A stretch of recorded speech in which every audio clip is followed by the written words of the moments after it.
Okay, this is my completed spawn radio that I did for my BRX laser tag group. This is a spawn station slash fallout prop. This took me about 3 months to make. So here's the video explaining it all. On this side, I have a 5-volt switch.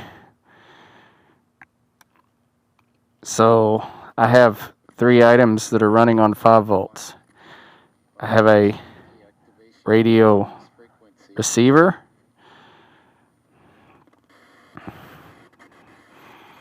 That you can scan through frequencies. I've got it set with a short antenna where you can sort of pick up stations, but not quite make them out,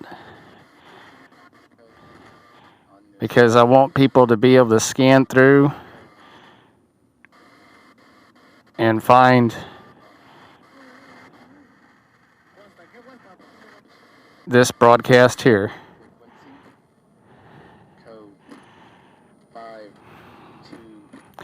So we're going to use this receiver to pick up a message that's being transmitted for a bomb prop deactivation code. So there is a built-in transmitter transmitting a code from an MP3 player to this receiver on a random station, which the function is to scan frequencies until you find the appropriate frequency and you get the deactivation code. So receiver is running on 5 volts. There's a transmitter on the other side running on 5 volts. And this here volume bar is also running on 5 volts. Test!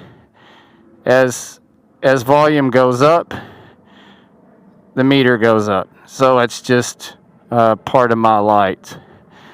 So I can flip this switch here. I'll lose the transmitter, the receiver, and the volume meter bar. On this side here is my 12 volt side. These LED lights run 12 volts, but I do have a voltage regulator.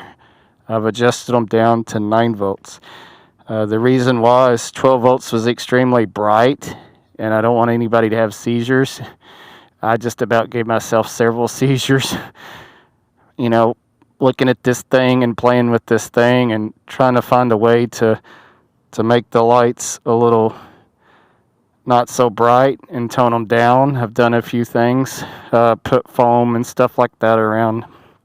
So I have them dimmed down. I do have a computer light control module and on this side. And what this side does is allows me to adjust the lights to the music or sound effects that is being played. So I can have the lights flash with my voice like this. Test, test, test, test, test. I can set them to just like turn it off and do just like a slow fade that is always going to be playing whether there's sound or not. I can make it highly sensitive, so it's just like actively flashing like crazy. So that's kind of a nice adjustment there. A lot of this is just 3D stuff. This here is where the power is actually being brought in from back here, from the power supply to the volt regulator to the switch back over to here. This just kills the power to the lights.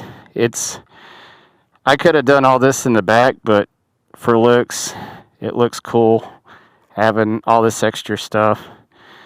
Allows me to disable the lights when I want. Maybe some games I don't want the lights to display at all. So that's the basic function of that. So if I kill this switch here, then that disables my 12 volt side. The speakers are located here. Now also this speaker here is a whole separate unit. So the speakers here on the top are for the radio only. The speaker system here will play ambient sound. I have about 30 minutes of mixes that I've recorded already. It takes a DSS chip, a micro DS chip, or SD chip. So you take the sound recordings, put it on the SD chip, and I can play, wind sounds, spooky gunfire, and random things like that. So this is just an ambient sound speaker generator. You have 4 knobs to open the panel. Opens like so. Have quick disconnects, antenna, banana, jack plug. This side is power for 5 volts and 12 volts. This other plug is for speaker, positive and negative, both sides. So that pretty much disables that. This is the transmitter. This is a 3.5 jack audio cable to like an MP3 player. I just happen to be using a sound recorder device I use for a lot of things. I got it for $100. It's a pretty good little unit. So that's that. Flip this over. This is actually a pretty simple setup. So you have your transmitter right here. Has a built-in mic, so I have volume control up and down, have pause control on transmitting. I could tap these 2 buttons for what frequency I'm transmitting on FM. I have a very small antenna, so the range isn't going to be very long. I can hold the buttons down for a few seconds, randomly select the station, and even I wouldn't know what the station is unless I look. So the display will tell me it's 88.7, it's 94.5. The display will tell me what station it's on, if I would like to know, or I could put a piece of tape and even I don't know. So this is the transmitter part. Power distribution is all through here. This is the wire to power the bar, the volume meter bar. That's 5 volts. Speaker has real nice sound, subwoofers. It's a very good speaker. It just simply pops out like that. I can hit play to give ambient sound. I can Bluetooth to the phone. I can take an MP3 player and plug into it.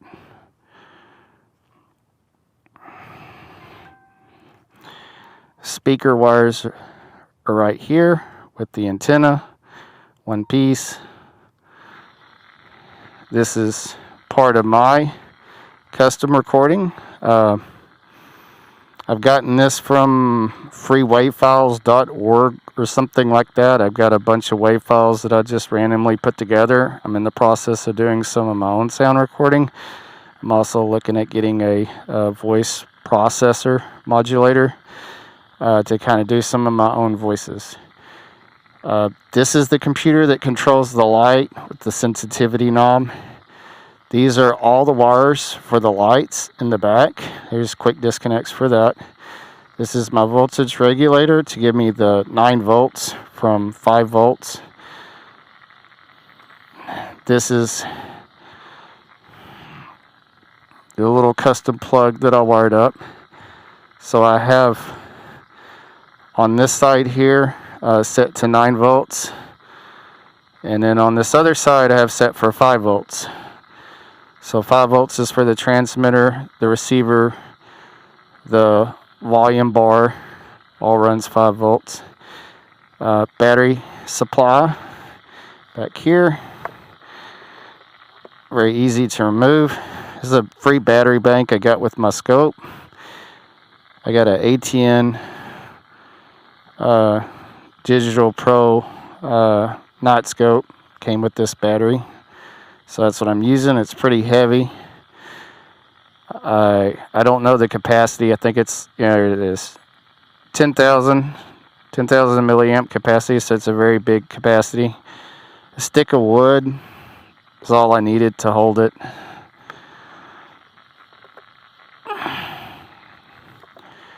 So LEDs are run up through this pipe. Blue here, white. Actually, this is purple, but this is red reflection tape. It kind of makes it look hot pink. This is blue, silver reflection tape. I got wires running up through here, so I got 2 green eyeballs, red here. There's a mixture of LED strips in here from green to purple to blue. 1 bar of blue here, green, purple running vertical, another bar, couple strands of blue here. I want it more powerful on the top. I'm still in the process of staining it. I think I need 1 more stain. I'm going to let it dry for another day. It kind of looks wet. Just some smooth Velcro to make the seal. Radio just fits in like this. Very simple design. Took a lot of work. A lot of holes cut out for the pipes. The fan came from an old oven that we used to have in the kitchen. We've got a better hot fryer oven now. The fan was perfect fit. These are the lights, plug-in connectors for the power tubes.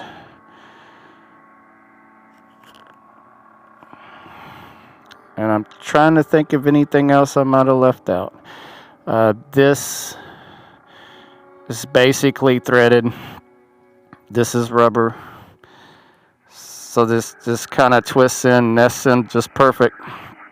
This is a Battle Company spawn ball, grenade, flashbang, or gas bomb. Has a lot of different functions.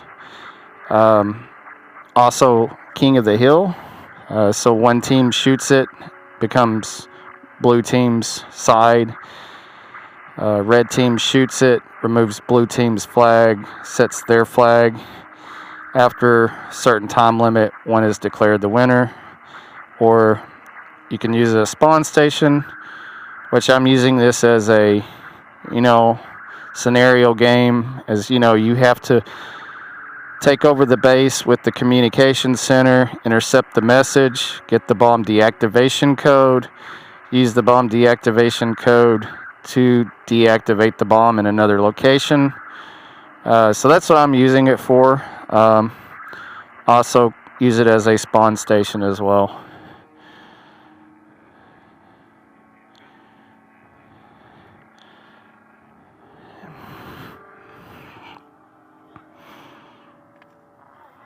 So the very simple system.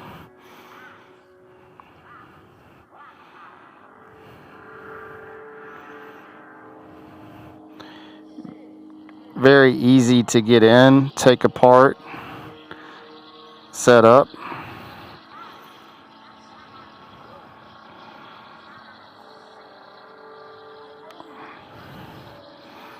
It's not very easy to make.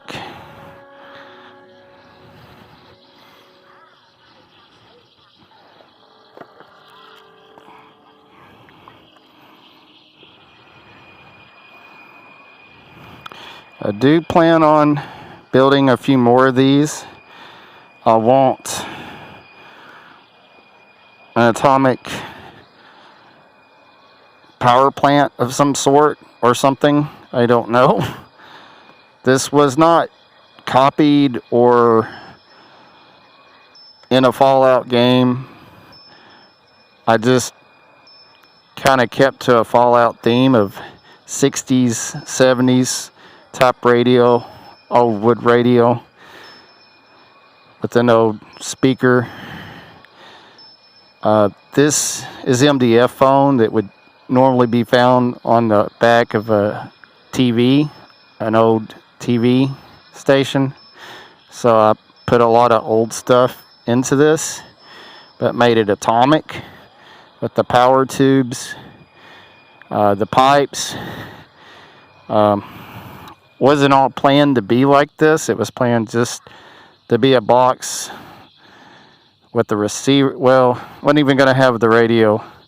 It was just going to have the speaker and maybe some lights, and that was going to be it. So there you have it for everybody that's wanting to know what my radio looks like and what it does and the function. I might come out here back at night and kind of show you what the lights look like at night from a distance. They look pretty good. I have some accidental stain spills, which to me kind of give it character of, you know, parts and pieces that were put together and worked on a lot. This is the antenna. It's some sort of car antenna. It's cut down drastically, so it doesn't pick up radio signals. It picks them up sort of, but not completely. That's part of what I wanted. And it's a very functional prop that we're going to be using for my laser tag games.